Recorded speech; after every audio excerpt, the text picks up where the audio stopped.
Ya. ¿Ya te escucho? Sí. A ver, buenos días a todos, los que estamos aquí como los que estáis online. Entonces vamos a empezar la tercera sesión y última del curso del programa doctoral.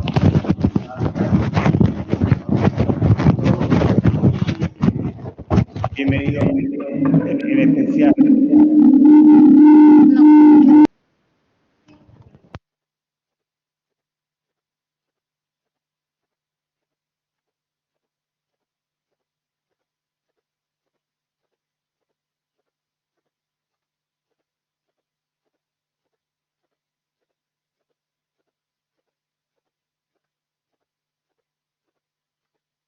Bueno, primero vamos a colocar esto. ¿Se oye? Supongo que sí. Bueno, los que estáis aquí me oís. Bueno, pues ayer nos quedamos en el método de gradiente proyectado para resolver el problema de control óptimo y hoy vamos a ver un nuevo método, que es el método de gradiente proyectado converge linealmente. Y vamos a ver un método que converge superlinealmente. Primero recordamos que kappa es mayor que 0. Y recuerdo que cuando kappa es 0, lo que se hace es, para los que estuvisteis estos días, kappa es el parámetro de Tikhonov.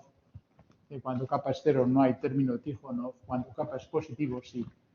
Lo que se hace es resolver para un determinado kappa el problema y a partir de esa solución se reduce el valor de kappa y vamos resolviéndolo para vez como si fuera un parámetro penalti, ¿no? Cada vez más pequeño el kappa hasta que tenemos una solución que se estabiliza, ¿no? Entonces, cuando kappa es mayor que 0, el sistema de optimalidad es este. La última igualdad en realidad es equivalente, y ya lo hemos visto, a la condición de optimalidad que es phi raya más kappa u raya por u menos u raya diferencial de x mayor o igual que 0 para todo v. Entonces, esto es equivalente a decir que u raya es la proyección de menos 1 partido de kappa phi raya. Bueno, además, esto caracteriza completamente la solución. U raya es solución del problema si y solo si se cumplen estas condiciones, porque el problema es lineal cuadrático, es convexo. Entonces yo voy a definir una función f de L2 en L2 que a cada control u le asocia u menos la proyección sobre el intervalo alfa beta de menos 1 partido de kappa phi. Y el objetivo es resolver la ecuación f de u igual a 0. Eso es lo que hay que hacer. Claro, si la f fuera diferenciable, pues aquí aplicamos un método de Newton. Lo que ocurre es que la f no es diferenciable porque la proyección no es una función diferenciable. Pero no es muy mala función, es una función Lipschitz, es diferenciable en casi todos los puntos, excepto en alfa y beta, precisamente. Entonces todavía podemos hacer algo. Y lo que vamos a hacer es aplicar un método de Newton semi-smooth. Vamos a definir primero lo que es una función semi-smooth. Esto lo podéis encontrar en el libro de Michael Ulbricht, lo tenéis en las referencias, ese libro. Es un libro que trata sobre funciones semi-smooth y el método de Newton semi-smooth, y en particular se aplica sobre todo a problemas de control y problemas de inecuaciones racionales. Vamos a ver, ¿qué es una función semi-smooth? Suponemos que U e Y son dos espacios de Banach y V es un subconjunto abierto de U. Y tengo una función continua de V en Y. Y una aplicación multivaluada, que le voy a denotar como parcial de F, que va de V en el espacio de las aplicaciones lineales y continuas de U en Y. O sea que df de U es un subconjunto de este espacio, que vamos a suponer que nunca es vacío para cada U de V. Entonces decimos que F es semi-smooth respecto de esta aplicación multivaluada en un elemento U raya de V si se cumple esta condición. Límite cuando h tiende a 0 del supremo cuando M recorre, digamos, df, ¿verdad? La diferencial df en U raya más H. H es pequeño, V es abierto, luego U raya más H está en V. Entonces, de esto es igual a 0. Claro, si f es una función diferencial Ricchetti continua de clase C1, esto se puede ver que se cumple automáticamente. Con parcial de f de u igual a la derivada de f en u. Pero hay muchas funciones que no son diferenciables y tienen esta propiedad. Vamos a ver en concreto las que nos interesan, que es la f que hemos definido antes.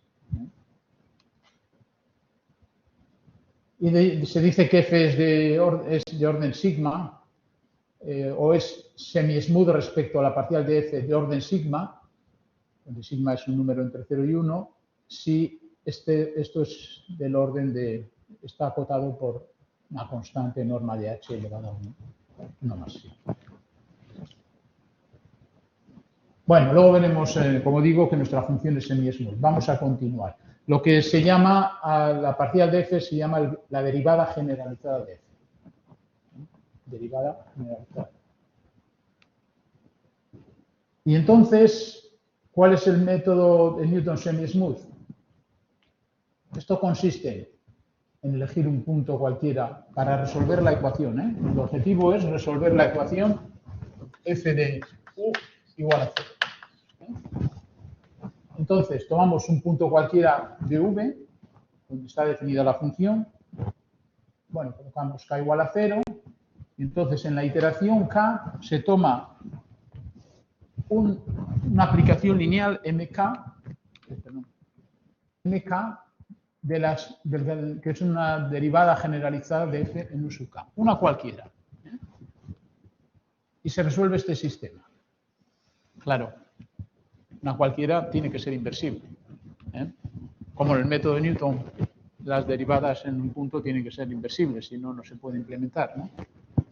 Y se calcula d sub k. Y se toma u sub k más 1 igual a u sub k d sub k. Si la f fuera de clase C1, esto es el método de Newton. Esencialmente es lo mismo. Si el test de parada no se cumple, entonces incrementamos k en una unidad y volvemos al caso 1. Entonces lo que tenemos es que si f es una función semi respecto a esta aplicación, multiaplicación parcial de f en u barra, y u barra es una solución de la ecuación, si suponemos que todas las mk que hemos utilizado son inversibles y sus inversas están uniformemente acotadas, entonces existe un delta mayor que 0, tal que para todos los u sub 0 de v a una distancia de u raya inferior a delta, el método semi-smooth converge superlinealmente a u barra. O sea que converge no cuadráticamente como el método de Newton, pero sí superlinealmente. Y si tenemos una propiedad de semi-smooth de orden sigma, pues la convergencia es del orden 1 más sigma. O sea que el método es útil. Y además es muy versátil porque no hay restricciones sobre la elección de MK como derivada generalizada, nada más que todas tienen que estar uniformemente. Bueno, no voy a demostrar esto, pero es una demostración sencilla el problema, no es complicado, pero yo creo que no es el objeto del curso, eso lo tenéis muy claramente en el libro de Udrich. Entonces, vamos a ver cómo aplicarlo a nuestro problema. Y para ello hay un tipo de funciones semi-smooth que son las que nos interesan, que se obtienen de la siguiente manera. Aquí suponemos, U es un espacio de Banach, y suponemos que tenemos una aplicación de U en el EQ de omega, que sea de clase C1. Yo voy a... en nuestro caso, insisto, que f de U es U menos la proyección sobre alfa beta de menos 1 partido por capa phi sub U. Donde phi sub u, ¿cómo se obtiene? pues primero lo que hay que obtener es y sub u, que es la solución del problema elíptico asociado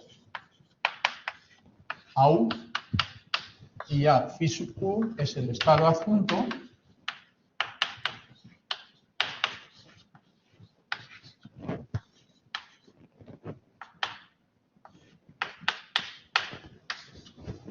Entonces, en nuestro caso, ¿qué es G de U? Yo puedo definir G de L2 de omega, perdón, sí, puedo tomar L2 de omega, U como L2 de omega, y tomando su imagen en L2 de omega.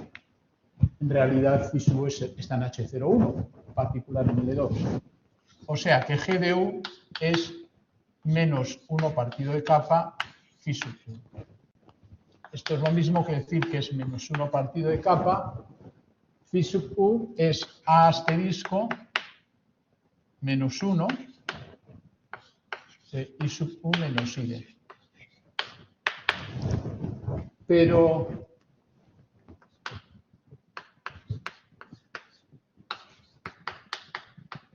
I sub u es A menos 1 de F más 1.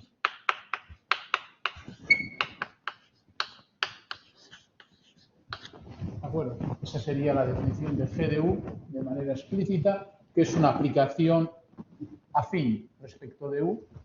Como los operadores son lineales y continuos, la función es de clase C infinito, en nuestro caso. Y además, si yo quiero calcular la derivada de G en U en la dirección V, esto me queda menos 1 partido de kappa asterisco menos 1 de A menos 1 de V. ¿Vale? Bien. Entonces, esa es nuestra G. Y que es de clase C infinito, como digo. Y además, aquí a esta G le está pidiendo otra cosa. Que sea Lipschitz, pero no con imagen en LQ, sino en un LP con P mayor que Q. Bueno, yo puedo tomar, por ejemplo, P igual a 6. Porque yo sé que G de U está en H01, en particular en el 6. Estamos en dimensión menor o igual que 3. Entonces, si yo hago G de U menos G de V en L6 de omega, ¿qué es G de U menos G de V? Pues tengo que restar esto. En definitiva, para U y para V, las I D y las F se van a ir y nos va a quedar A asterisco menos 1, A menos 1 de U menos V.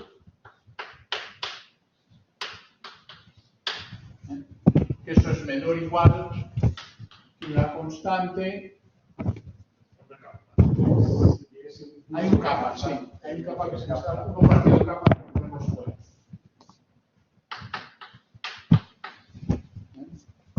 Entonces, es lo mismo que menor o igual que C partido de kappa.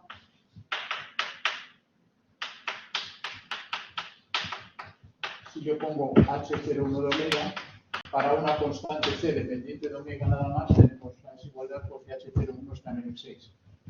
Y esto en definitiva es menor que C partido de kappa por la norma de A asterisco menos 1, por la norma de A menos 1 y por la norma de U menos V en el 2. Entonces, se cumple esto, además globalmente.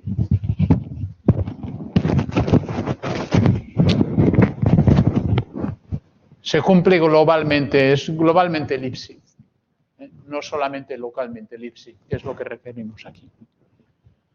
Vale. Y ahora tenemos una función psi de RNR que sea Lipschitz. ¿Y qué es esto? Esto es la subdiferencial de Clark. que vamos a recordar rápidamente qué es la subdiferencial de Clark. ¿Qué va a ser nuestra psi? Psi va a ser la proyección sobre alfa beta. Es una función de R en R. Nosotros vamos a componer esta psi con la función G.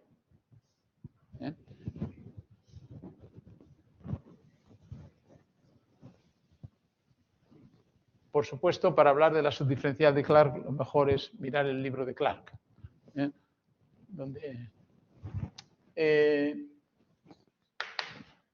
si X es un espacio de Banach y F es una función Lipschitz de X en Y, se define una función para todo X en X y para todo D en X. Esto se define como límite superior cuando X' tiende hacia X y cuando ρ decrece hacia 0, de f de X' más ρ por D menos f de X' partido por ρ. Esto está bien definido porque, si os dais cuenta, como la f es globalmente Lipschitz, si llamamos L a la constante de Lipschitz, esto en módulo es menor o igual que L por la norma de D. O sea que el límite superior está bien definido y está acotado. Esta función, como digo, siempre en valor absoluto es menor o igual que la constante de Lipschitz por la norma de D. Bueno, pues la subdiferencial de Clark, que vamos a poner así con un CL arriba, de F en un punto X, es el conjunto de elementos X asterisco del dual de X, tal que X asterisco por D es menor o igual que F sub 0 de XD. Eso es un conjunto convexo, es cerrado y está acotado. La norma de los X asterisco son menores o iguales que L todas. En el caso en que X sea Rn, en el caso en que X es Rn, lo que sucede es que el gradiente de F en un punto X' existe para casi todos los X' de Rn. O sea, las funciones Lipschitz son diferenciables en casi todo punto. Entonces, la subdiferencial de Clark coincide con la componente convexa de todos los límites de estos gradientes cuando X' tiende a X. Tomando gradientes donde existe.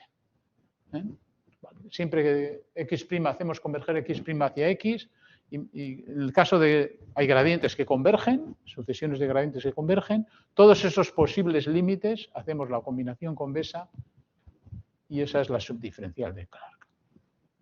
¿Vale? En este caso nosotros vamos a considerar una función muy sencillita y vamos a ver cómo es la subdiferencial de Clark de la proyección. O sea que voy a conservar la definición de F0 y ahora voy a tomar la función psi de R en R, donde psi de t es la proyección sobre un intervalo alfa beta de t. Y vamos a ver cómo es psi sub 0 de t en una dirección d. Aquí t y d son números. Esto es Lipschitz. Obviamente las proyecciones acercan los puntos. La constante de Lipschitz es 1. ¿Vale? Entonces esto es el límite superior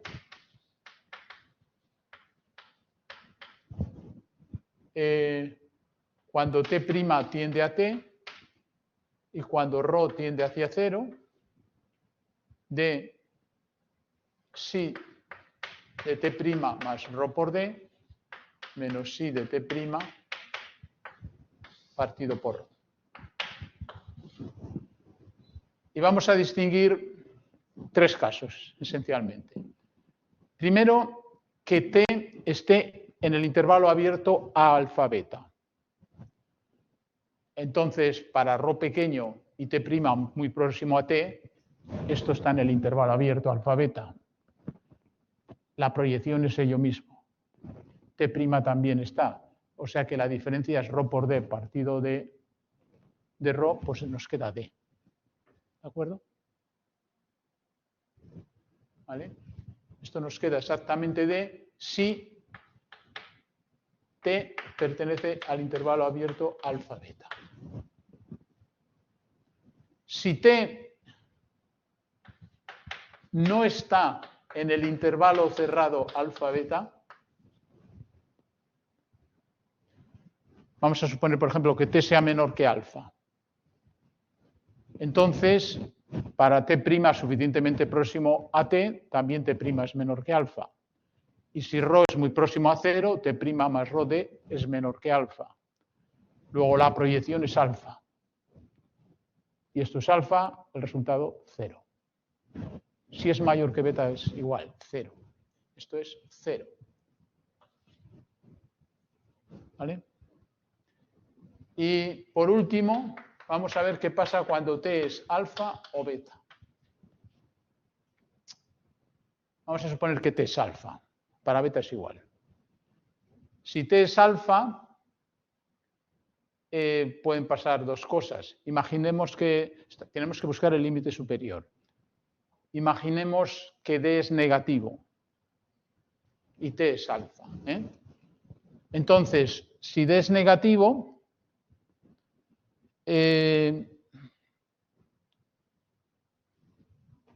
esto siempre, T' más ρd es menor que T'. ¿Vale?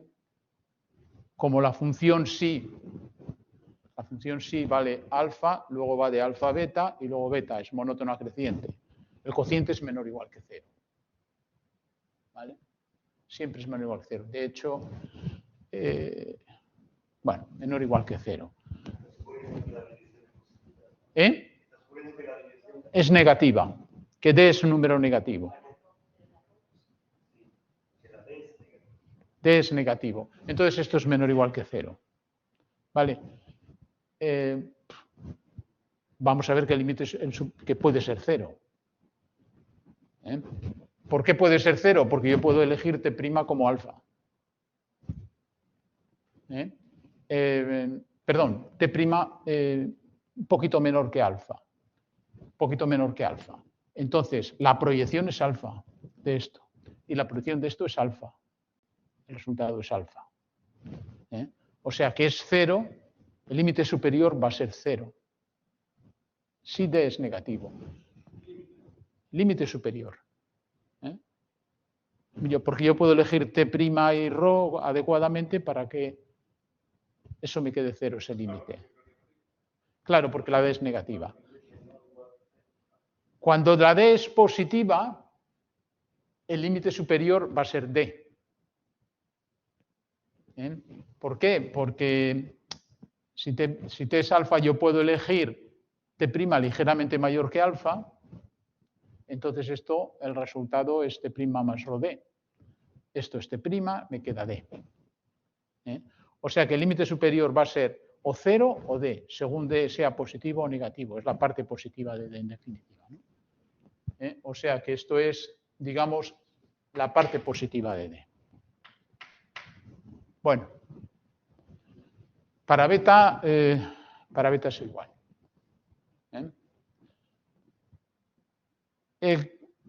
A ver, es beta la parte, porque si, fijaros, si T es beta y D es positivo, nos va a quedar el límite superior, esto es mayor o igual que esto, nos va a quedar siempre mayor o igual que 0. Entonces, yo puedo conseguir que me quede D eligiendo T' menor que beta. T' menor que beta y ρ suficientemente pequeño de manera que T' más ρ por D sea todavía menor que beta, entonces me va a quedar D. Mientras que si D es negativo, entonces esto va a ser menor o igual que 0. El límite superior también es 0. Siempre es la parte positiva. Y ahora, ¿cuál es la subdiferencial de Clark? de psi en un punto t. Pues hay que distinguir los tres casos. Primero, ¿qué pasa si t es alfa beta? Perdón, si t es en el intervalo abierto alfa beta. Pues yo necesito que la subdiferencial, ahora estamos en R, eso es un número. Yo necesito que el número que yo ponga aquí, S, por cualquier dirección D, sea menor o igual que el psi 0 de TD. O sea, que sea menor o igual que D. Eso solamente es posible si S es 1. Si S es mayor que 1, no es posible. Si S es menor que 1, tampoco, porque basta tomar, D negativo. ¿Vale? La única posibilidad es 1. No puedo tomar 0, porque me tomo D negativo y ya tampoco se cumple. Es 1. Ahora, si T no está en alfa beta, en el intervalo cerrado, entonces, ¿cuál es este límite superior? 0.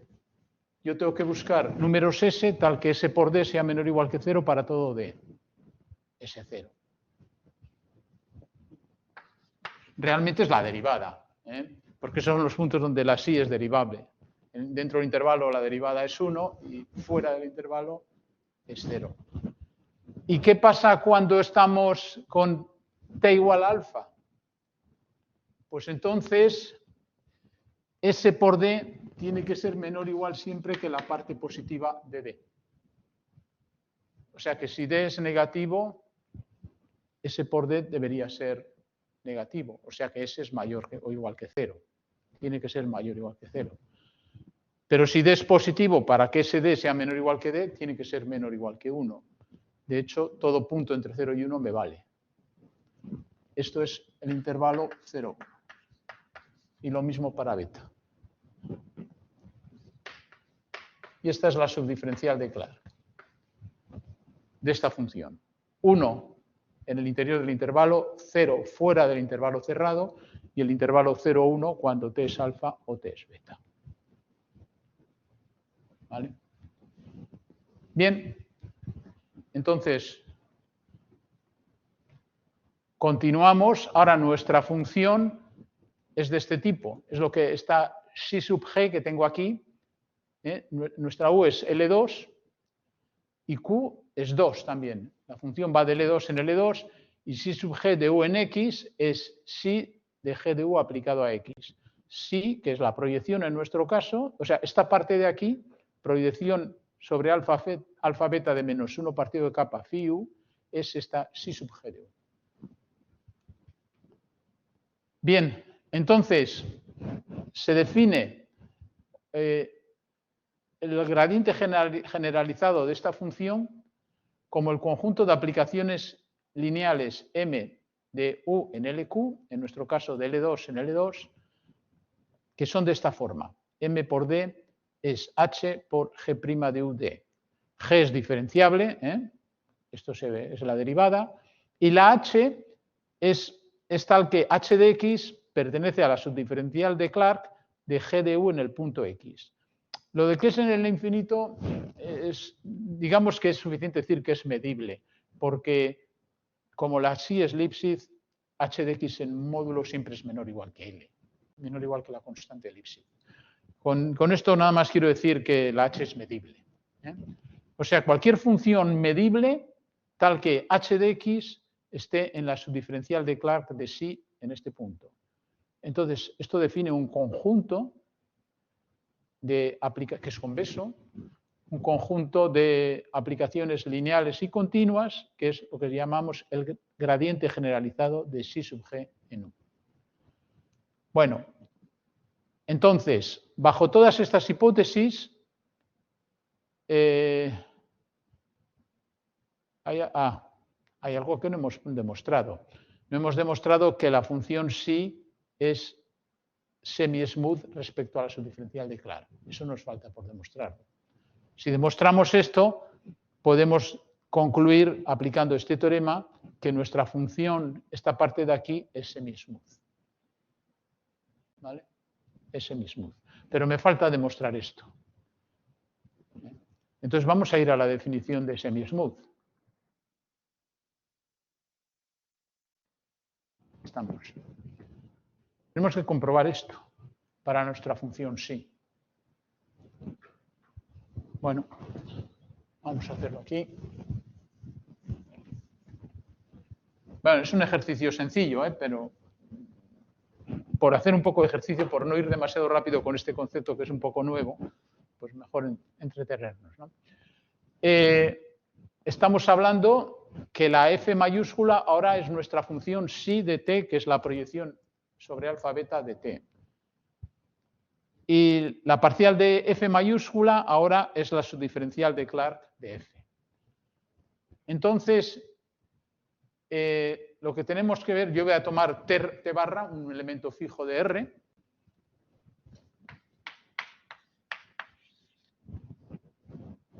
Y voy a ver que el límite, cuando h tiende a 0, del supremo, en lugar de poner m mayúscula, voy a poner m minúscula, porque aquí estamos con números reales y parece que llamar a m mayúscula a un número real es un poco prepotente.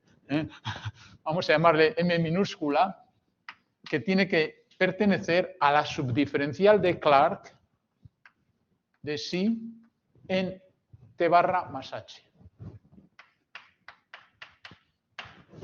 Y aquí tengo que tomar y, es el espacio de llegada es R, entonces ahí tengo que tomar el valor absoluto de psi de t raya más h menos psi de t raya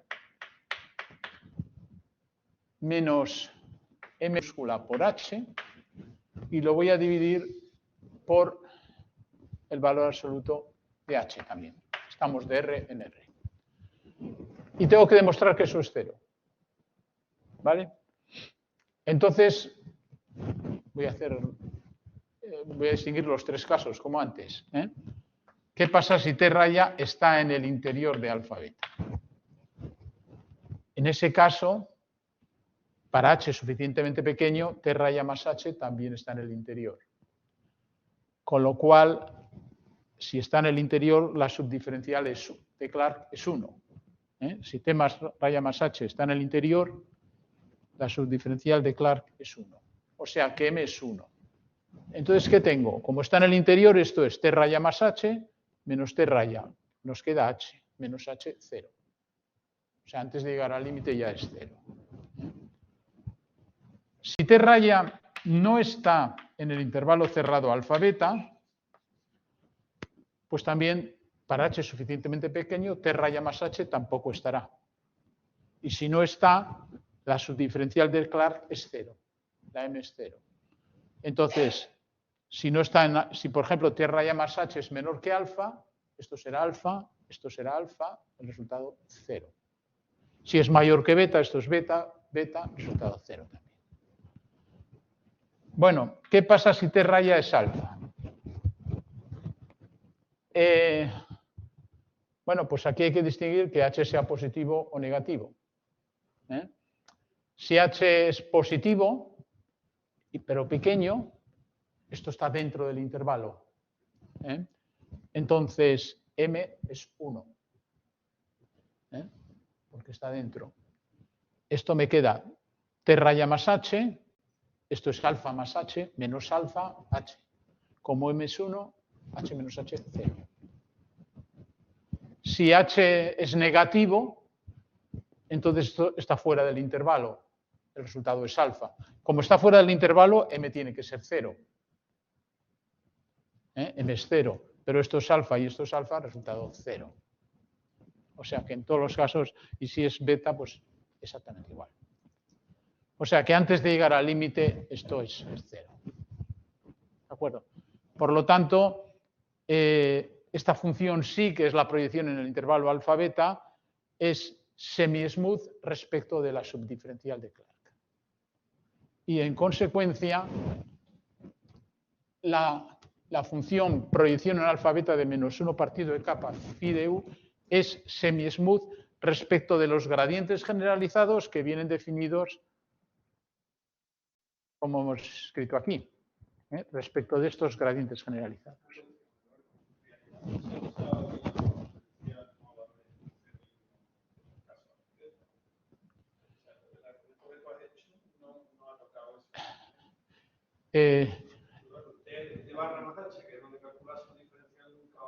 Sí, cuando es alfa...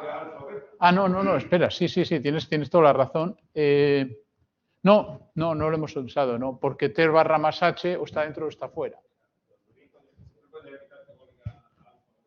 Claro.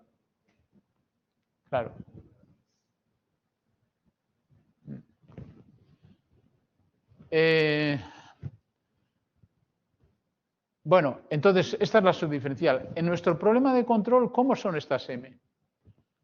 Bueno, esto es semi-smooth, la F lo es, porque es esta parte, que es lineal, es Freset C infinito, y esta es la parte semi-smooth.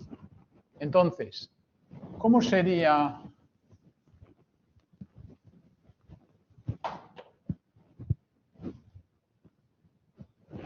¿Cómo serían las aplicaciones M? MD sería, bueno, esta parte es D, la subdiferencial, esto tiene que ser D. Pero ahora tenemos que elegir un H que esté en la subdiferencial de Clark. Yo estoy calculando, quiero calcular el gradiente generalizado de F en U. Entonces, yo voy a elegir un H, de manera que H de X pertenezca siempre a la subdiferencial de Clark de la proyección en el punto menos 1 partido de kappa phi sub U de X. ¿Vale? Entonces tendré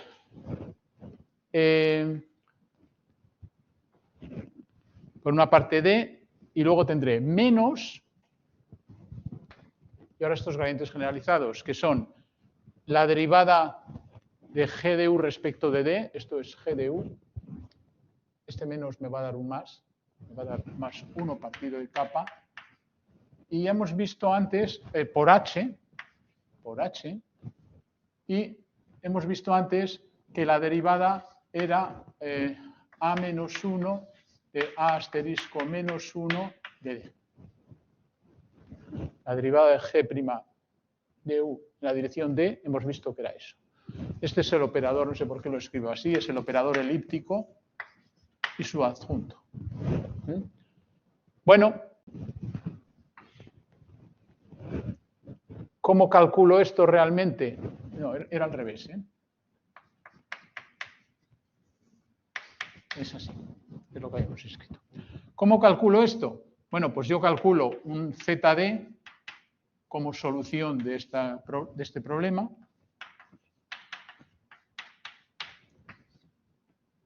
Y esto es ZD. Y ahora tengo que calcular A asterisco menos 1 de ZD. O sea que voy a resolver este problema.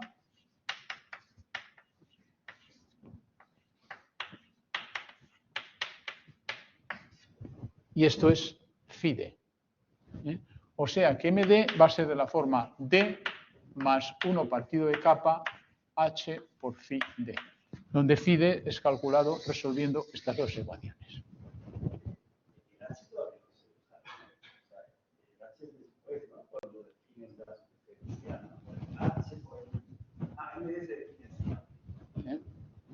Es como una regla de la cadena lo que estoy aplicando. Es la subdiferencial de Clark por la derivada de G en la dirección.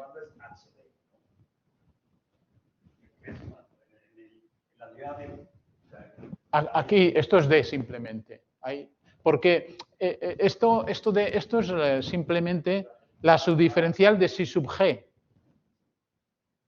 Es que la subdiferencial de F es la subdiferencial de la primera parte, que es simplemente D, es lineal, y luego la subdiferencial de esta parte psi sub G. Y esto es lo que es la M que viene aquí, la D por G' de UD.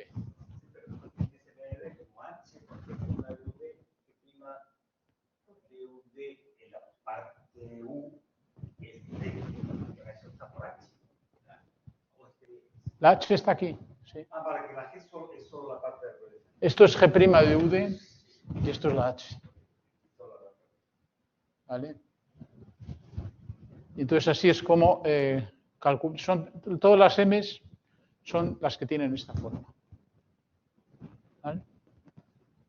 Bueno, y entonces lo que tenemos es que nuestra función f es semi-smooth respecto de este conjunto de subgradientes. Por lo tanto, bueno, ¿qué nos falta? Nos falta ver que estas M son isomorfismos y que las inversas están acotadas uniformemente para que el método de Newton semi-smooth sea convergente. Bueno, esto es un poquito lo que he estado explicando, ¿vale? Esto es lo que he explicado ya. Estas son las M's. En realidad, son así, ¿vale? MD es esto, donde la H viene dada de esa manera y la phi sub D resolviendo estos problemas. Vale. Bueno, vamos a analizar cómo es la subdiferencial. Voy a tomar una M de esta forma, donde me voy a restringir solamente a un tipo de H's, porque para las otras yo creo que el resultado no es correcto, o por lo menos yo no lo sé demostrar. No creo que sea correcto. Pero es que nos da igual. Voy a elegir H de manera que siempre en X valga 0 o 1, pero que esté en la subdiferencial. ¿Eso es lo que significa? Que si esto está en el interior del intervalo, tiene que ser 1. Si está fuera del intervalo cerrado, tiene que ser 0. Y si esto es alfa o beta, voy a elegir H de manera que sea o 0 o 1, no otra cosa. Son elementos que están en la subdiferencial de f en U. Vale. Entonces vamos a ver que es un isomorfismo y vamos a ver que sus inversas están acotadas uniformemente, independientes de U, de hecho. Bueno, es claro que M es una aplicación continua, porque la G' es lineal y continua, es una multiplicación por una función del infinito y esto es la identidad. Si probamos que es biyectiva, por el teorema de la aplicación abierta, pues es un isomorfismo. Vale, yo voy a llamar omega H al conjunto de puntos de omega donde la H vale 1. Y voy a tomar un elemento W cualquiera de L2. Lo que quiero es probar que existe un elemento D tal que M por D es W. ¿Vale? M por D es W. ¿Cómo construyo ese D? Pues resolviendo un problema de control. Voy a definir el funcional JH de V. Esta H no es que sea un funcional discreto, es que esta H viene asociada a la función HD, la subdiferencial de Clark. Este funcional es un medio de ZV al cuadrado más kappa por H, un medio de V cuadrado menos WV. W es el objetivo aquí, ¿no?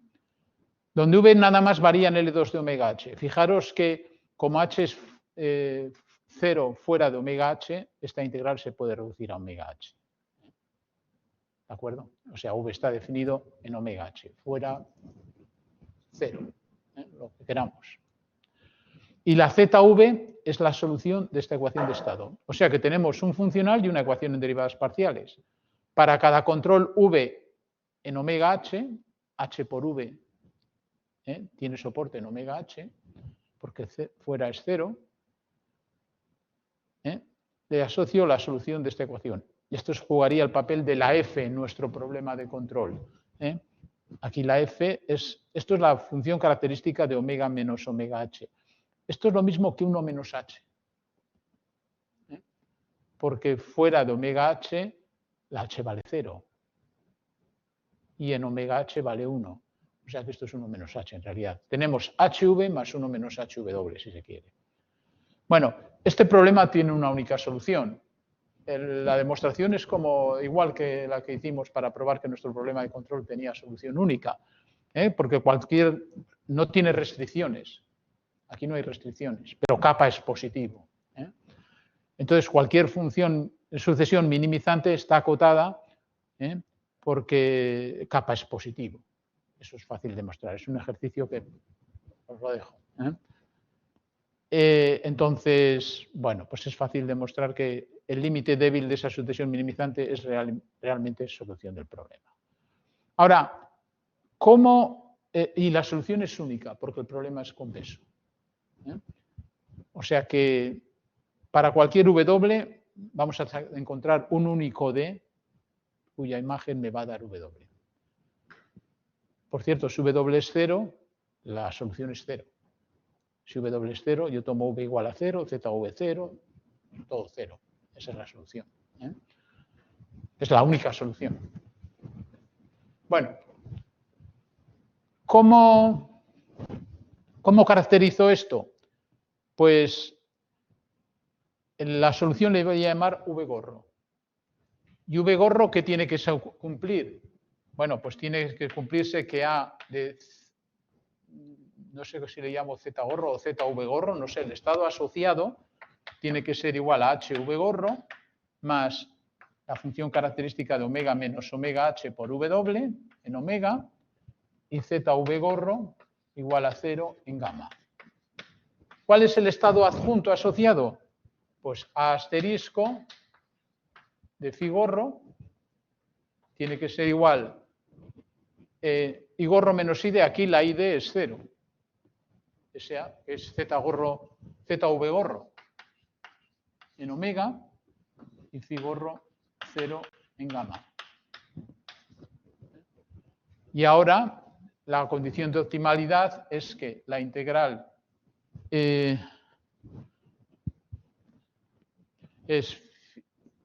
yo escribiría phi gorro. Aquí necesitamos una H. Phi gorro más kappa V gorro en la dirección V menos V gorro diferencial de X mayor o igual que 0. ¿Vale? Me falta la W. Me falta la W, pues en la parte lineal, que me quedaría también más kappa integral en omega de H menos kappa integral en omega de H W por V menos V gorro diferencial de X. Todo ello mayor o igual que 0. ¿Vale?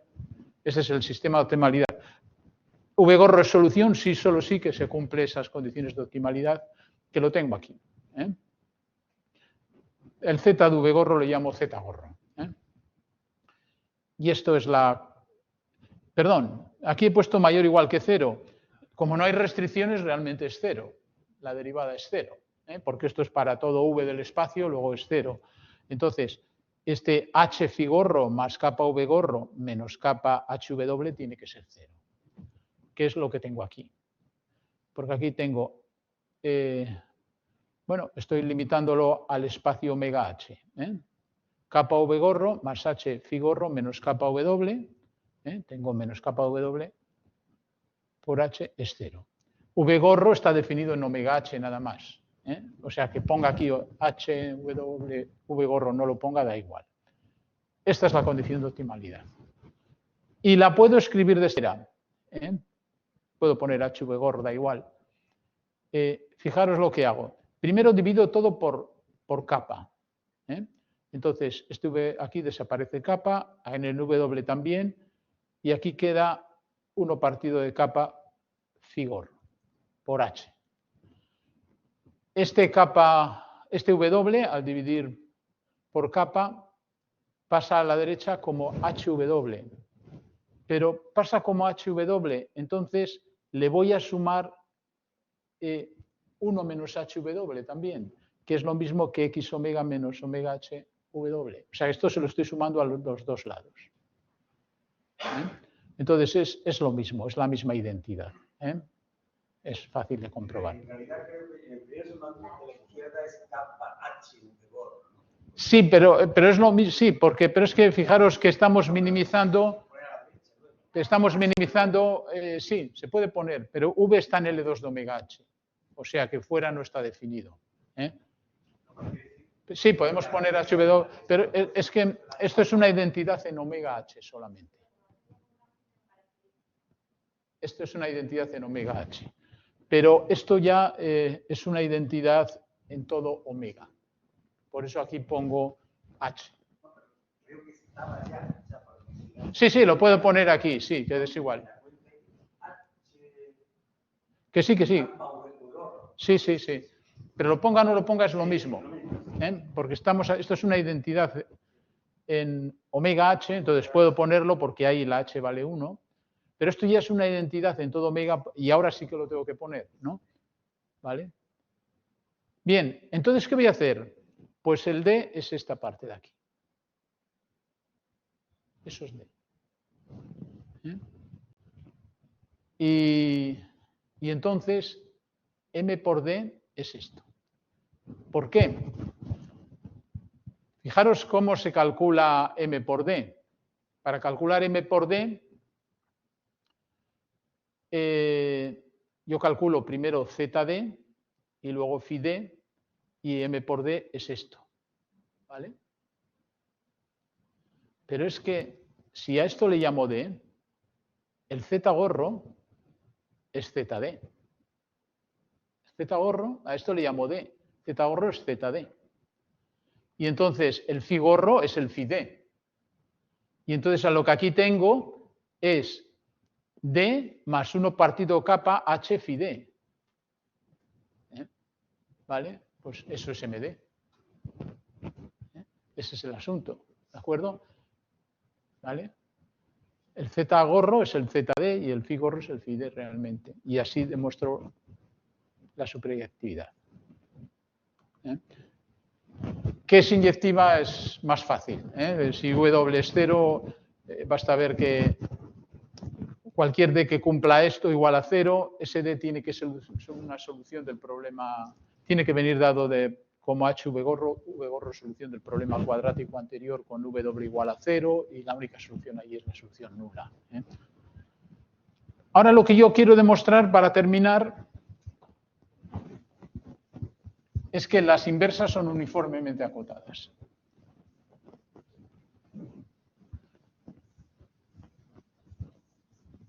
Fijaros que aquí sí que he utilizado que la H es 1 o 0, no tiene otro valor. Eso ha sido crucial, ¿vale? O sea, probar que las inversas, como aplicaciones de L2 en L2, están uniformemente acotadas. Eso quiere decir que M-1 de W es D. O sea, la norma de D en L2 es la norma de M-1 de W. Lo que yo tengo que demostrar es que esto es menor o igual que la constante por la norma de W en L2. Eso es lo que tengo que demostrar, que la norma de D es menor o igual que una constante por la norma de W en L2, donde la constante es independiente de U, porque aquí todavía estamos... Bueno, para ello, primero observamos lo siguiente.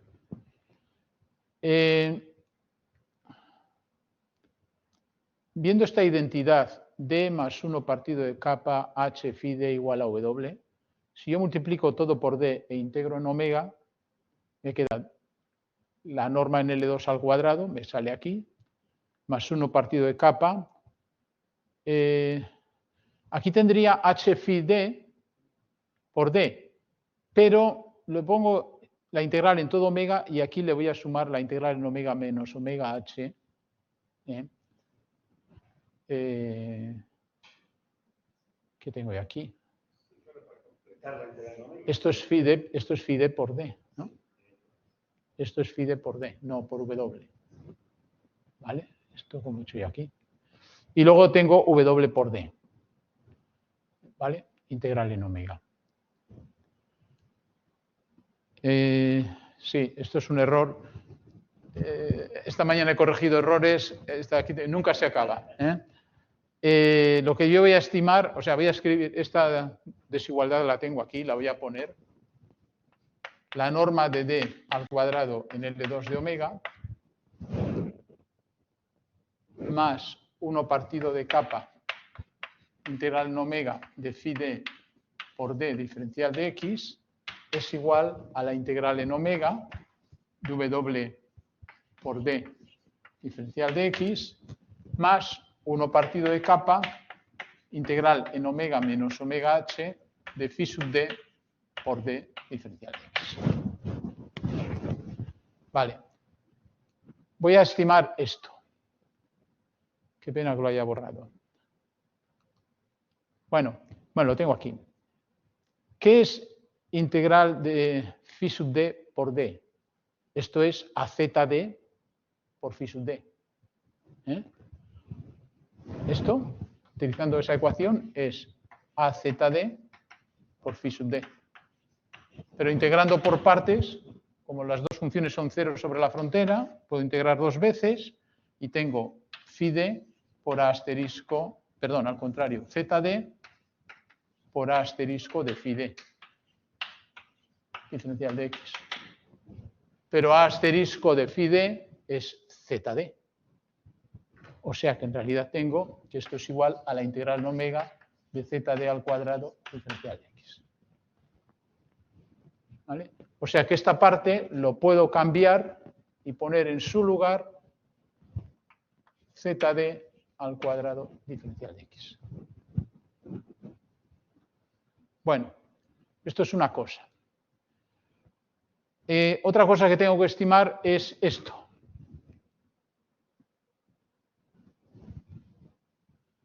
¿Por qué tengo yo aquí phi d por w?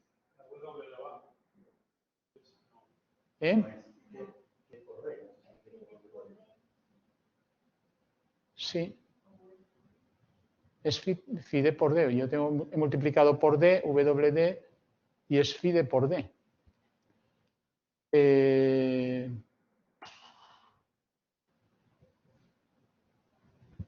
Qué cosa más rara.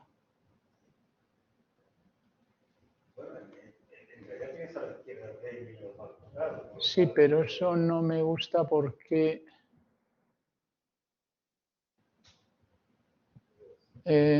tengo phi d por d, que lo estimo de esta manera, y la phi d es estimado por zd, que lo puedo absorber, pero aquí tengo una d, que no me gusta nada.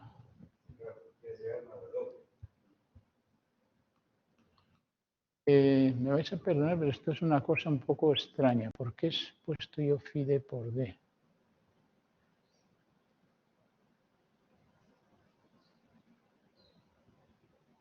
Es omega h.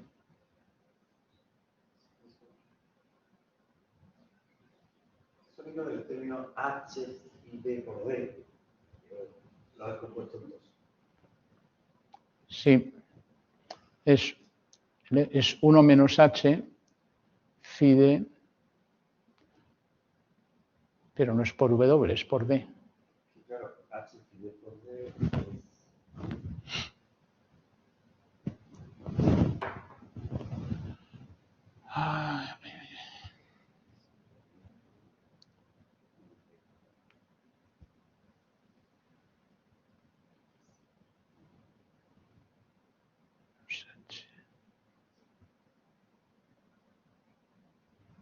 Lo partido por h.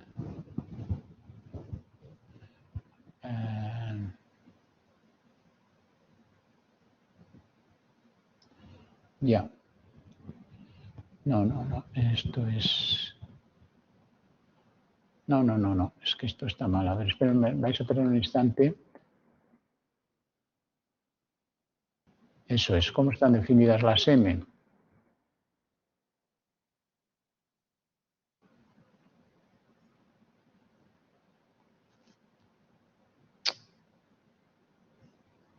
Eso es correcto. Sí, es correcto. Es correcto.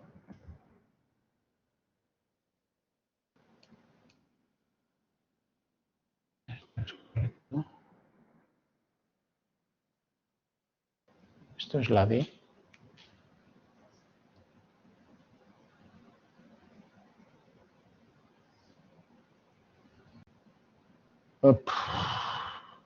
Pues aquí tengo un lapsus que me vais a perdonar, no sé cómo voy a salir de él. Sí.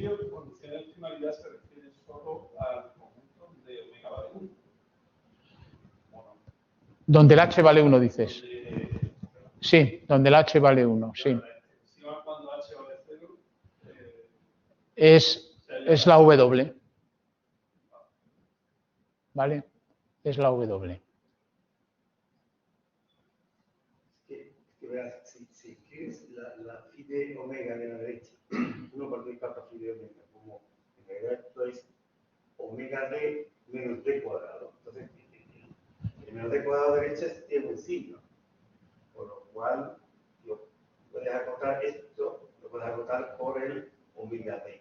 Y omega d ya se te interesa, porque te interesa tener omega para acotar. Sí, no, esto es... Esta parte es fácil de acotarla porque... sí, esto es el d cuadrado, puede ser absorbido por este. Esto no tiene ningún problema. Aquí es un poquito más delicado porque...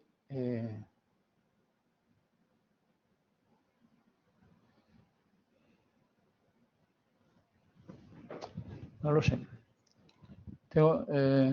Lo corregiré y os lo mandaré, porque esto es una D. Sí, pero yo creo que en vez de cortar, hay que escribir C por D en función de omega y un término adicional que tiene lo que me da la impresión.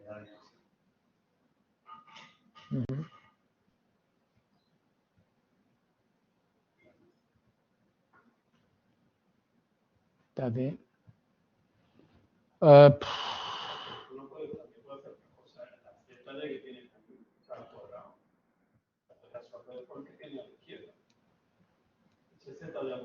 Sí. Aquí, no, pero si pongo D, esta la puedo hacer ver, pero esta otra no.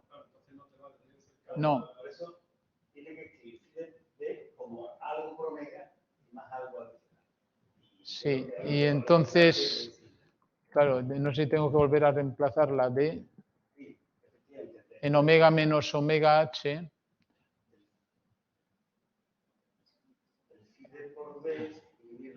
Ah, ya. No, perdón, está correcto. Es que en omega menos omega H, la D es igual a W. La D es igual a W en omega menos omega H. ¿De acuerdo? O sea que es correcto. Entonces, como aquí estamos integrando en omega menos omega H, en lugar de poner D, puedo poner W. Y entonces sí. Entonces ahora sí que puedo estimar la norma de phi D por la norma, una constante por la norma de ZD en L2.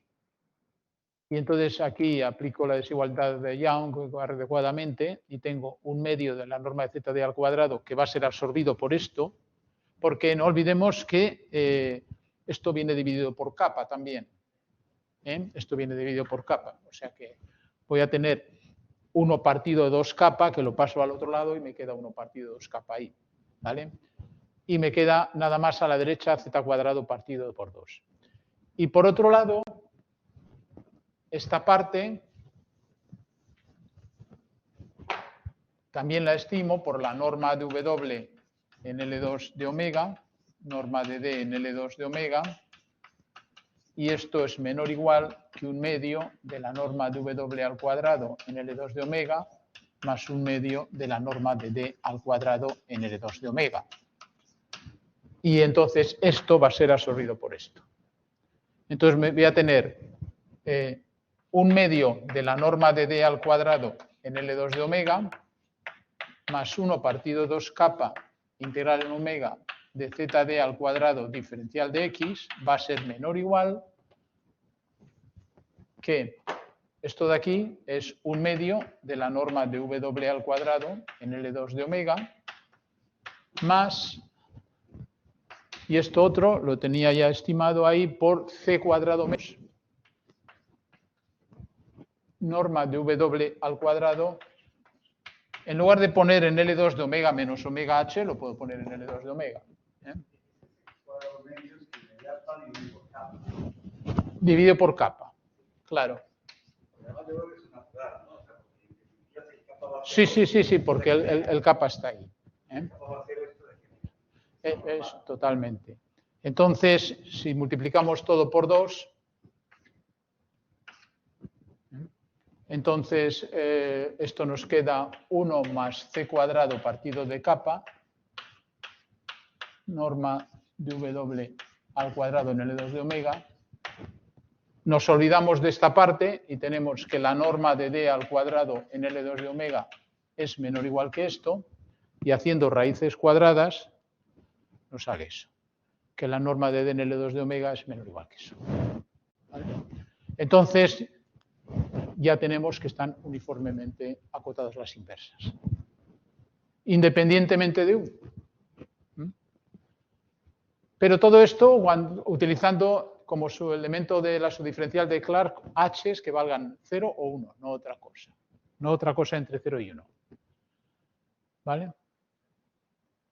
Con lo cual, el método semi-smooth aplicado a esta función f converge. ¿Y cómo queda el método semi-smooth entonces? Pues queda de la siguiente manera. Empezamos con un punto de K y colocamos K igual a 0. Resolvemos estas ecuaciones para calcular f de U sub K. De hecho, calculamos menos f de U sub K, como en el método de Newton, ¿no? Que sería menos U sub K más la proyección de esto. Y ahora tomamos hk de omega en 0, 1, de manera que h sub k de x pertenezca a la subdiferencial de Clark de la proyección en este punto, y colocamos omega k como el conjunto de puntos donde hk de x es 1. Y tengo que resolver, con este hk, tengo una m, una mk, y tengo que calcular una dirección de descenso tal que mk por dk sea wk. ¿Y cómo lo hago? Pues como he demostrado que la aplicación es superadictiva, resolviendo un problema de control cuadrático. Planteo este mismo problema de control que antes. Y yo sé que la solución de K es esto, igual que antes. Esta dk es la que me proporciona m por dk igual a wk. Entonces, en una parte del algoritmo tengo que resolver un problema de control sin restricciones. Esto que estoy haciendo es porque tengo restricciones. Si el problema no tuviera restricciones, sería un problema cuadrático, sin más. ¿Qué haría para resolverlo? Un gradiente conjugado. ¿Qué es lo que voy a hacer para resolver este problema? Aplicar un gradiente conjugado aquí. Porque es un problema cuadrático con un definido positivo, y entonces resuelvo este problema, además que tiene menos variables que el problema original, porque aquí los controles están localizados en omega k, nada más, que esto es cuando el estado menos 1 partido de capa phi barra de U de X está estrictamente entre alfa y beta, o es alfa o beta, depende, porque cuando es alfa o beta yo puedo elegir h de x como quiera, o 0 o 1. Y además, haciendo test numéricos, es indiferente. Sale lo mismo. Elijas 0 o 1, no cambia nada. Y colocamos UK más 1 igual a UK más DK, y si no se cumple el test de parada, volvemos al paso anterior, al paso 1, y continuamos. Hombre, aquí, en las primeras iteraciones, como en el método de Newton, conviene meter un ρ sub k, un paso que a veces puede ser más pequeño que 1. De manera que la norma de f en U sub k más 1 sea más pequeña que la norma de f en U sub k, un poco para intentar globalizar la convergencia, porque el método con el paso 1 converge si empezamos suficientemente cerca, como en el método de Newton. Es una convergencia local, superlineal, pero local. Claro, no sabemos si empezamos muy cerca o no. Pero desde luego, siempre que el paso sea si el paso 1 vale, es lo que hay que tomar, porque es lo que nos da la convergencia superlineal. Para completar el algoritmo, no tengo mucho tiempo. Para completar el algoritmo, tengo que indicar cómo resolver este problema cuadrático. ¿Vale? Es un problema cuadrático sin restricciones, que vale también para un problema de control sin restricciones, cuando kappa es mayor que 0. Vamos a ver cómo implementar el método de gradiente conjugado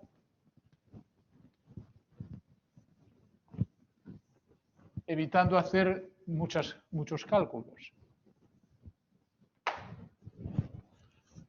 Para ello vamos a ver primero el gradiente conjugado de dimensión finita, cómo es. Porque lo vamos a trasladar. Literalmente, estamos en un espacio de Hilbert, L2, y se traslada literalmente todo, cambiando el producto escalar, claro.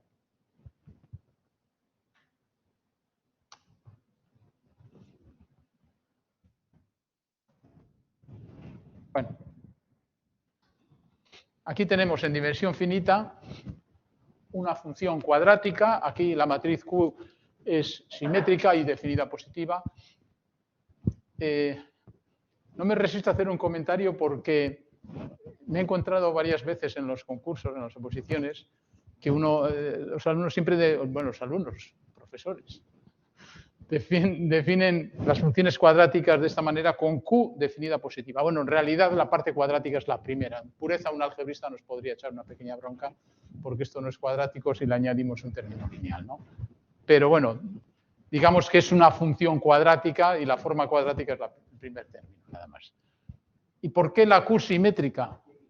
¿Por qué la Q simétrica? Y si no es simétrica, ¿qué pasa? ¿Ya no es una forma cuadrática? Porque esa es la pregunta. Y en realidad sí lo es, porque en realidad una forma cuadrática es un polinomio de grado 2 homogéneo, de grado 2 en todas las variables. Pero bueno, y esto vale en un espacio de Hilbert también. Si Q, toda matriz Q, n por n, se puede escribir de forma única como la suma de una matriz simétrica y una antisimétrica. La simétrica es la que su traspuesta coincide con ella misma, y la antisimétrica es que su traspuesta coincide con menos Q por A. Es muy fácil elegir QS igual a Q más Q traspuesta, obviamente simétrica, y Q sub A, un medio de Q menos Q traspuesta, que obviamente es antisimétrica. Es la única forma, además, de ponerlo en suma simétrica y antisimétrica. ¿Qué ocurre? Que X traspuesta Q por X es X traspuesta QS por X más X traspuesta QA por X. ¿Vale? Pero X traspuesta QA por X, esto es el producto escalar de X con QA X, que es lo mismo, el producto escalar ya sabemos que es conmutativo. ¿Pero esto qué es? Esto es X traspuesta por Q sub A traspuesta por X. Pero es antisimétrica. Esto es menos X traspuesta Q sub A por X. Con lo cual tiene que ser 0. No queda otra alternativa.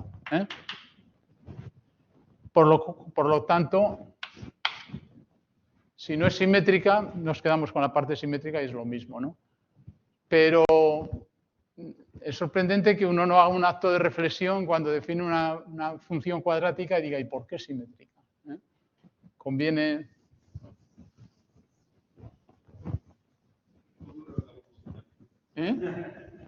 Pero es el momento de hacer una reflexión. Cuando uno elabora un proyecto docente es el momento de hacer un acto de reflexión y decir, ¿por qué esto es así? ¿Por qué?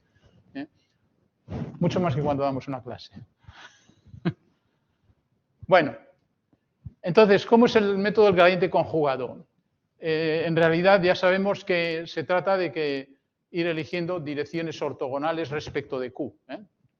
Empezamos con D0, luego D1 es ortogonal a D0, D2 es ortogonal a D0 y D1. Bien, entonces empezamos en un punto, tomamos el gradiente de F en ese punto y D0 menos gradiente, por ejemplo. Y calculamos el mínimo en esa dirección. Minimizamos en una variable esta función. Como es una función cuadrática, esto como función de ρ es una parábola con coeficiente director positivo porque es la matriz Q es definida positiva. Derivando, ¿no? Pues lo que nos sale, igualando a 0, lo que nos sale es que ρ es exactamente esto. El denominador es positivo y el numerador es negativo con este menos más, ¿no? Y el x1 es x0 más ρ0 de 0. Y ya colocamos j igual a 1. En la siguiente iteración, o en una iteración genérica, gj es el gradiente de f en xj, y el dj, la dirección conjugada, y esto es lo bueno del método de gradiente conjugado, es que no hay que ir guardando todas las direcciones de j anteriores, ¿no? Sino simplemente la anterior. El nuevo dj va a ser menos el gradiente, más este número, más este escalar beta j por dj menos 1. Y ya calculamos otra vez ρj de esta manera y finalmente xj más 1 igual a xj más ρj de j. Entonces, bueno, esto sabemos que en n iteraciones se para, pero se puede parar mucho antes porque ya se estabiliza mucho antes, ¿no? Cuando n es grande, por lo menos. Bien, claro, cuando aplicamos esto a un problema de control hay que tener mucho cuidado porque calcular los gradientes significa resolver la ecuación de estado y la ecuación de estado adjunto. Hay que resolver dos ecuaciones en derivadas parciales. Y luego calcular dj por q dj requiere también dos ecuaciones en derivadas parciales. Entonces son 4 por iteración. Entonces lo que se puede hacer es reducir ese cálculo, pasar de 4 a 2. No en la primera iteración, pero sí en las subsiguientes. ¿Y cómo eso? Pues simplemente, ¿cuál es el gradiente de f en xj más 1? Eso es q de xj más 1 más p. Es el gradiente. Pero claro, hemos dicho que xj más 1 es xj más ρj de j. Entonces, esto es igual a q de xj más ρj de j más p. Que esto lo puedo escribir como q de xj más p más ρj q de dj. Y esto de aquí es el gradiente de f en xj. Más ρj por q de dj. O sea que el gj más 1, el gradiente de f en xj más 1, lo saco a partir del anterior simplemente sumándole ρjq por dj. Con lo cual, lo único que tengo que calcular es q por dj. Pero es que lo tengo que calcular aquí también. Eso lo tengo que calcular. Ese cálculo me requiere resolver dos ecuaciones en derivadas parciales. Pero solo dos, no hay más por iteración. Utilizando esta observación. O sea que en realidad usando esto, el método del gradiente reducido quedaría en esto. Yo calculo siempre q por d0, que le llamo psi sub 0, y el ρ0 es d0 traspuesta por psi sub 0. Un producto escalar. Y así tengo q sub 1. En una iteración genérica, el gj es el gj menos 1 más ρj menos 1 por psi sub j menos 1. Calculo alfa j, que es esto. Los beta j es la norma de gj al cuadrado entre las normas de gj menos 1 al cuadrado, pero bueno, eso lo tengo. El alfa j menos 1 lo tengo de la iteración anterior. Y ahora el dj es así. Y calculo el psi sub j otra vez. Para calcular ρj como alfa j, partido de dj traspuesta psi sub j. Y xj más 1, porque, vamos a ver, aquí el gj traspuesta menos gj traspuesta dj es lo mismo que la norma de gj al cuadrado, porque gj es ortogonal a dj menos 1. Se puede mostrar esto. Todas estas cosas del método del gradiente reducido lo podéis ver, por ejemplo, en el libro de Bersecas, que está en las referencias también. Entonces, así calculamos el ρj y el xj más 1. Bueno, pues esto lo trasladamos al problema de control.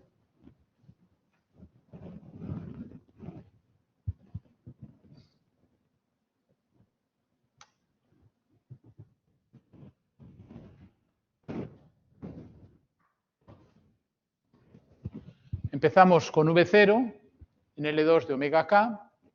Calculamos el estado de esta manera, el estado adjunto y el gradiente, que es esto. Y D0 es menos J0. A continuación, voy a calcular el Q por DJ, por D0 en este caso. Y eso es exactamente lo que llamo Φ0 más kappa D0. Perdón, sí, D0. Porque la parte cuadrática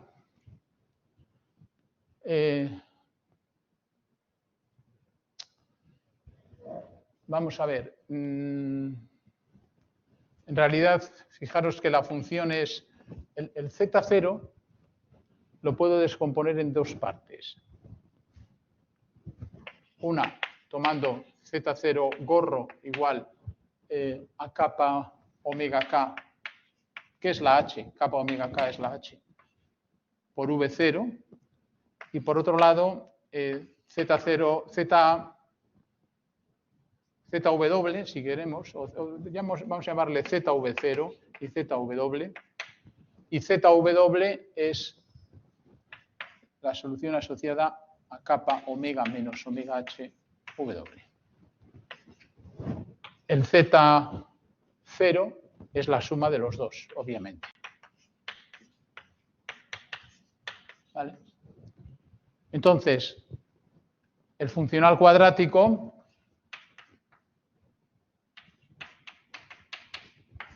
es ZV al cuadrado más kappa V al cuadrado. Esto es diferencial de X. Esto es un omega H, simplemente. Más un término de grado 1. La parte cuadrática es esta. Pero esto no es puramente cuadrático todavía. Porque esto, respecto de V, porque esto es ZV0 más ZW. O sea que esto me va a quedar un medio de la integral en omega de ZV0 al cuadrado, diferencial de X, más kappa medios de la integral en omega H de V cuadrado, diferencial de X, sería V0, ¿verdad? Y luego ya voy a tener dos veces ZV0 por ZW, que eso es lineal, ya no es cuadrático, más un medio de ZW al cuadrado, que eso es una constante, porque W está dado. O sea que la parte puramente cuadrática es esta, nada más. ¿De acuerdo? Entonces, lo que yo tengo que resolver para calcular esta parte cuadrática es calcular ZV0 y a mí me interesa calcular Q por D0. De manera que D0 traspuesta a Q por D0 me dé la parte cuadrática. Entonces yo lo que voy a resolver es A por Z D igual a D0 y luego A asterisco de phi, le llamo D, igual a ZD, y entonces la parte cuadrática exactamente es Q por D, lo que sería Q por D es ese phi sub D restringido a omega H más kappa, esta parte de aquí, por D. Ese sería el Q por D. O sea que yo tengo que resolver dos ecuaciones. Dos ecuaciones aquí. Pero una vez que calculo el G0, esto me vale para calcular el ρ0, o sea, hay que hacer una integral, no tengo que resolver más ecuaciones. Calculo el V1 y luego en la siguiente iteración utilizo el G anterior para calcular el gradiente. Ese es el Q por D0.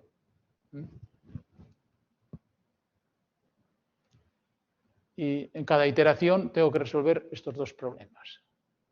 Y calcular siempre el GJ.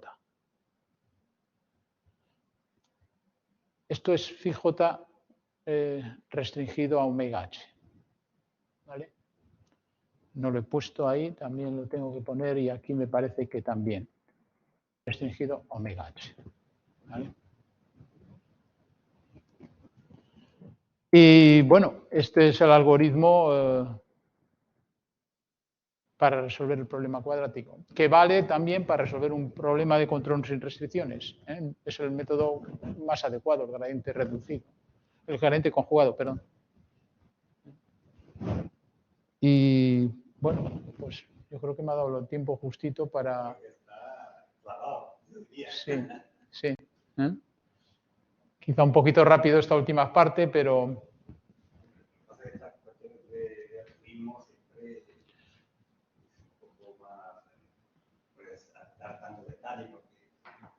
Sí, la anotación no es fácil de seguir muchas veces también y bueno, pero bueno, sí se ve la complejidad del algoritmo, ¿no? En cada iteración hay que resolver, hombre, como decíamos ayer, la factorización de A y A asterisco se hace una sola vez para todas las iteraciones y si incluso si el operador es autoadjunto, pues una vez y tenemos, esto va como una moto, ¿eh? El método de gradiente conjugado va muy rápido. Bueno, pues es el momento de las preguntas. Yo diría que era el tipo de las últimas preguntas. Si hay una pregunta en la sala o en la... Ya os decía ayer que todas las preguntas fáciles son bienvenidas. Claro. La persona que está en online, ¿tiene alguien alguna pregunta? ¿Un comentario? No. Bueno, voy a hacer un par de comentarios, ¿no? Para finalizar. Claro, has dicho que el método Semi-Smooth es lineal, totalmente, ¿no? Localmente convergente y superlinealmente convergente. Entonces, a la hora de presentar a la presentación del problema concreto, ¿qué recomendaría hacer? Por ejemplo, hacer primero el algoritmo, por ejemplo, del gradiente proyectado, que es globalmente convergente, aunque más lento. Tampoco es globalmente convergente. El método del gradiente no converge globalmente. ¿Gradiente proyectado? No, tampoco. No. Es solo localmente convergente y lineal. Sí, exactamente. Entonces, la pregunta sería, para acercarnos a la solución, quizás una buena técnica es a lo mejor un algoritmo que te acerque a la solución y luego aplicar este algoritmo. Bueno, para esto también está el control del paso, cuando no aplicar la dirección que obtenemos de la DJ, sino un ρ sub j por dj. Con el ρ sub j puede ser menor que 1 para facilitar... Eso no garantiza la convergencia, incluso en dimensión finita. O sea, no es posible. Ahí es fácil escribir algunos ejemplos. Pero yo lo del gradiente está bien cuando el problema es una talla muy grande, cuando los cálculos son muy complejos y entonces casi uno no sabe lo que puede hacer. Entonces, antes que tirar una moneda al aire, pues aplicamos un método que... Pero tú ten en cuenta que cuando estás en RN y tú quieres calcular el mínimo, las curvas de nivel en torno al mínimo, si por lo menos el hessiano en el mínimo es una matriz definida positiva, se parecen a elipsoides. Se parecen bastante a elipsoides. O sea, son curvas muy parecido porque cuando estás cerca, ¿no? Porque los otros son perturbaciones de orden 3, ¿no? Claro, si tú estás aquí, el gradiente, el menos gradiente, te apunta hacia aquí. Es ortogonal siempre a la tangente. O sea que no está apuntando a nada bien, ¿eh? ¿Vale? Tienes que tener mucha suerte y ponerte por aquí, para que apunte en la buena dirección. Si no, no es una buena estrategia. Claro que eso dependerá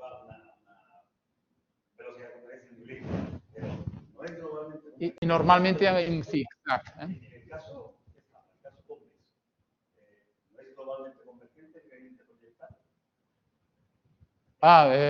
Vean, si la función es convexa y es una función, en este caso de hecho es cuadrática, será globalmente convergente, claro.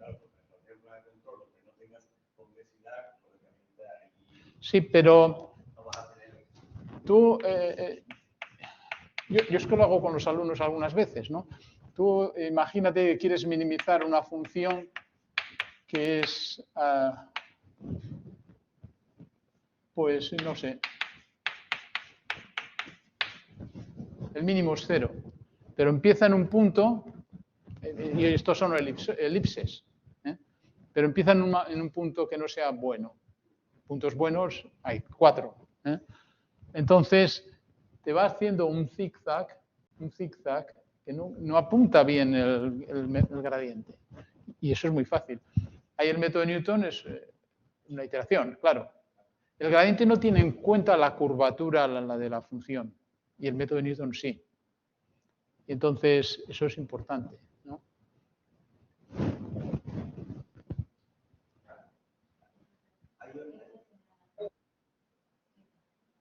Hilbert, ¿tenías alguna pregunta, algún comentario? Puede activar el micro, Buenos días. Buenos días. Bueno, antes que nada, muchas gracias, Francisco, por la oportunidad y el profesor Eduardo Casas por las excelentes presentaciones. Tengo una pregunta pequeña, no sé si de pronto el profesor puede dar alguna indicación, y es lo siguiente.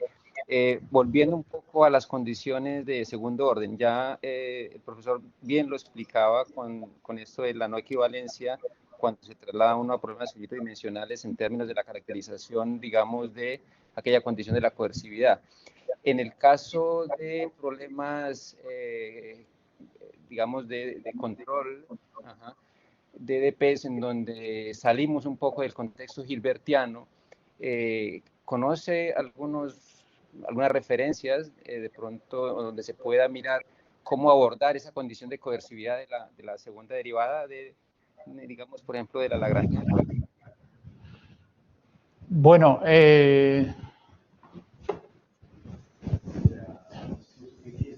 sí, condiciones. Hombre, por ejemplo, en las ecuaciones parabólicas, si uno tiene una ecuación semilineal, vamos a poner una muy sencilla, ¿no? Y al cubo.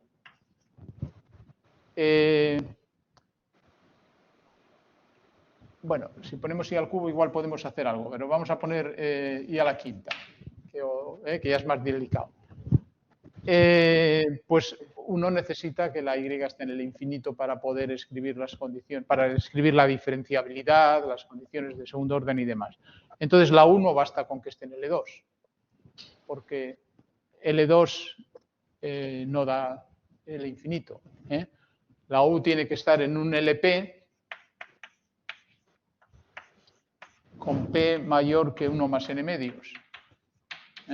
O un LR de 0T LP de omega con 1 partido por R más N partido 2P menor que 1. Entonces eso da el infinito, ¿no? Con lo cual, aquí ya no estamos en el contexto hilbertiano. La diferenciabilidad es para funciones de uno de estos dos espacios. También para el infinito, si tenemos cotas de caja, como en el caso U entre alfa y beta, pues tenemos diferenciabilidad C infinito, de hecho, de U a Y en el infinito. Pero la condición de segundo orden siempre tiene que ser en L2. Ahí tenemos la discrepancia de las dos normas. Diferenciabilidad en el infinito o LP, pero condición de segundo orden en L2. ¿Por qué en L2? Porque es cuando uno escribe la derivada segunda aparece una integral y aparece un cuadrado del control. No se puede evitar, ¿no? Pero bueno, con eso se puede jugar, sí. Y bueno, hay muchos trabajos al respecto, Si me mandas un correo electrónico, te mando un par de ellos. Vale, vale. Ok, muchísimas gracias. De nada. Bien, ¿alguna pregunta más? ¿Algún comentario más? Quería recordar, acabo recordando que la convergencia efectivamente depende del número de condiciones. La tasa de convergencia. Ya, eso sí. La constante esa, claro. Sí, por eso el precondicionamiento de las matrices y tal. Claro, evidentemente. Sí, porque al final son gradientes, es como el método del gradiente.